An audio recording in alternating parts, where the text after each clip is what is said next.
Okay, chapter 7, everybody. You'll remember that last time the father had just met the rhinoceros, and the rhinoceros was using the toothbrush to brush his tusk. Remember that?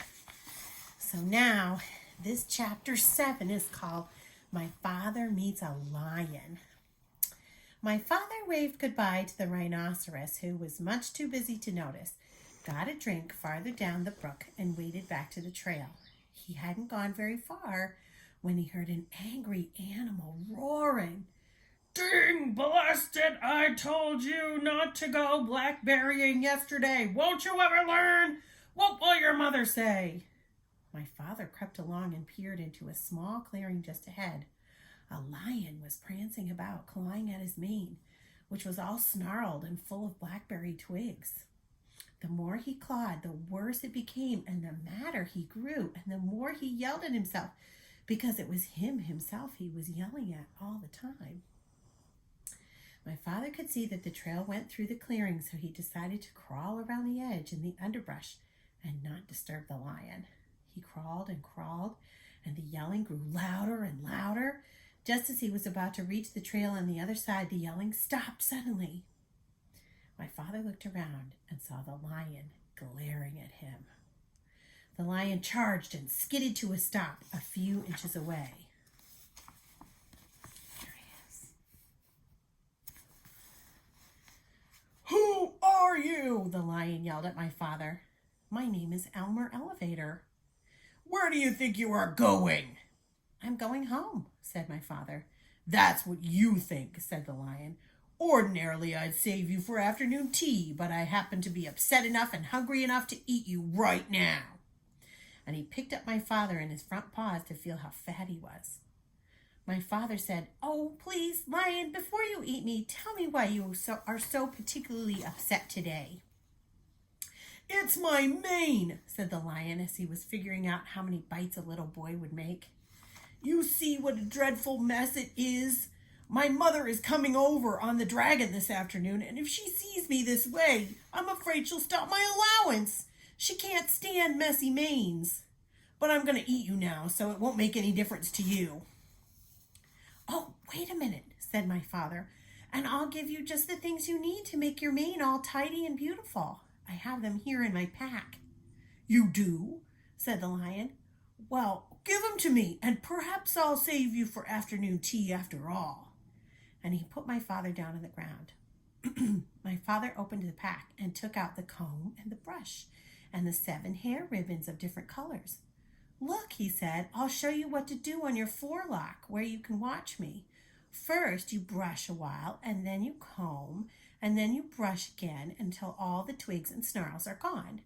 Then you divide it up in 3 and braid it like this and tie a ribbon around the end. As my father was doing this, the lion watched very carefully and began to look much happier. When my father tied on the ribbon, he was all smiles. Oh, that's wonderful, really wonderful, said the lion. Let me have the comb and brush and see if I can do it. So my father gave him the comb and brush, and the lion began busily grooming his mane. As a matter of fact, he was so busy that he didn't even know when my father left. Look, you can see the lion brushing. You know what? I think we're going to go ahead and go straight through to chapter 8, everybody. Here we go. Today we're going to have the 2 chapters. My Father Meets a Gorilla. And look, it starts with another picture of that lion with his hair ribbons in his mane. Here we go. Let's see what happens with the gorilla. My father was very hungry, so he sat down under a baby banyan tree on the side of the trail and ate 4 tangerines. He wanted to eat 8 or 10, but he had only 13 left, and it might be a long time before he could get more. He packed away all the peels and was about to get up when he heard the familiar voices of the boars. I wouldn't have believed it if I hadn't seen them with my own eyes, but wait and see for yourself. All the tigers are sitting around chewing gum to beat the band. Old Rhinoceros is so busy brushing his tusk that he doesn't even look around to see who's going by. They're all so busy they won't even talk to me. Horse feathers, said the other boar, now very close to my father. They'll talk to me. I'm going to get to the bottom of this if it's the last thing I do." The voices passed my father and went around a curve, and he hurried on because he knew how much more upset the boars would be when they saw the lion's mane tied up in hair ribbons. Here's the boars. Before long, my father came to a crossroads, and he stopped to read the signs. Straight ahead, an arrow pointed to the beginning of the river, to the left, to the ocean rocks, and to the right, to the Dragon Ferry. My father was reading all these signs when he heard paw steps and ducked behind the signpost. A beautiful lioness paraded past and turned down toward the clearings.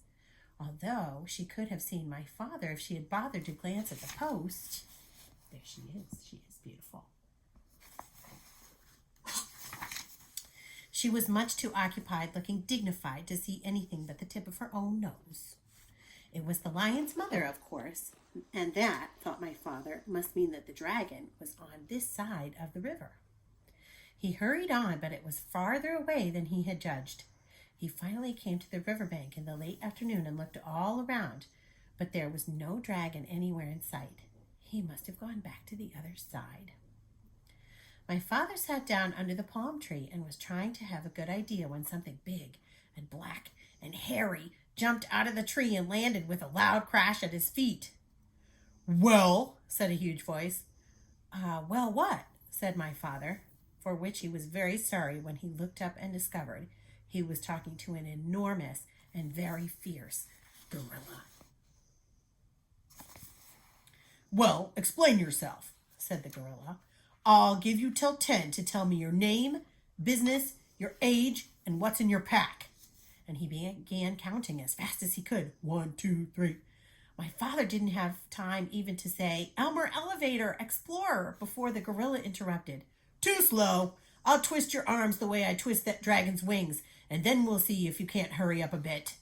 He grabbed my father's arms, one in each fist, and was just about to twist them when he suddenly let go and began scratching his chest with both hands.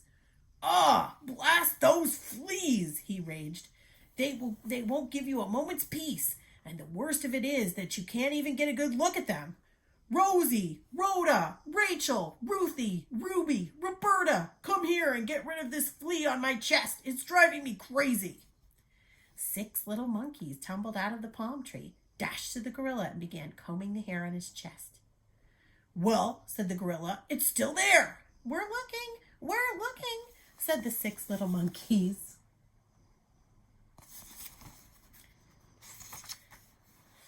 "But they're awfully hard to see, you know." "I know," said the gorilla, "but hurry, I've got work to do." And he winked at my father. "Oh, gorilla," said my father, "in my knapsack I have 6 magnifying glasses. They'd be just the thing for hunting fleas." My father unpacked them and gave one to Rosie, one to Rhoda, one to Rachel, one to Ruthie, one to Ruby, and one to Roberta.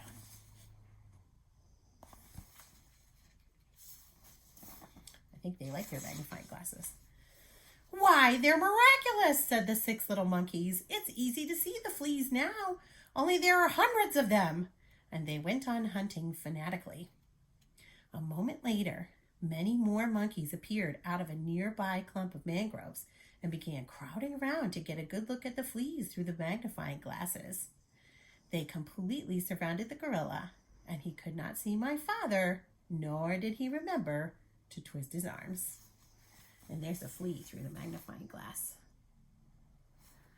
Okay, tomorrow we'll read chapter 9. It's called My Father Makes a Bridge. Bye.